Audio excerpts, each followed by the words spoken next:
शनिवारी कार्यालयाला अनेकांची दांडी. जिल्हा परिषदेतील प्रकार. राज्य शासनाच्या सर्व क्षेत्रीय शासकीय व निमशासकीय कार्यालयांनी आगामी 100 दिवसांमध्ये प्रचलित नियम कार्यपद्धतीप्रमाणे शासकीय व निमशासकीय कार्यालयांमध्ये अभिलेखाचे निंदनीकरण, नष्टीकरण व निर्लेखनाची प्रक्रिया प्राधान्यपणे व निरंतरपणे राबविण्यात यावी. या अंतर्गत कार्यालयांमध्ये व कार्यालयाच्या आवारात असणारे अभिलेख निंदनीकरण करून तपासाअंती आवश्यक नसल्यास नष्ट करण्यात यावेत, असे जिल्हा परिषदेच्या सामान्य प्रशासन विभागाने सूचित केलेले आहे.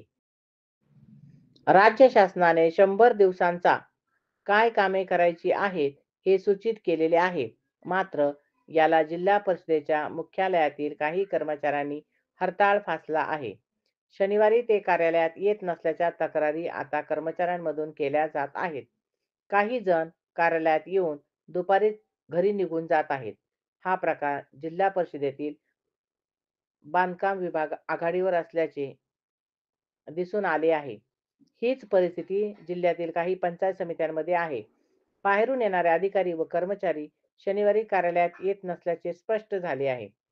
काही जिल्हा परिषदेतील सामान्य प्रशासनाचा विभाग वगळता इतर सर्वच विभागात गैरहजर कर्मचारी प्रमाण मोठ्या प्रमाणावर आहे. अशी चर्चा सध्या जिल्हा परिषदेत सुरू आहे.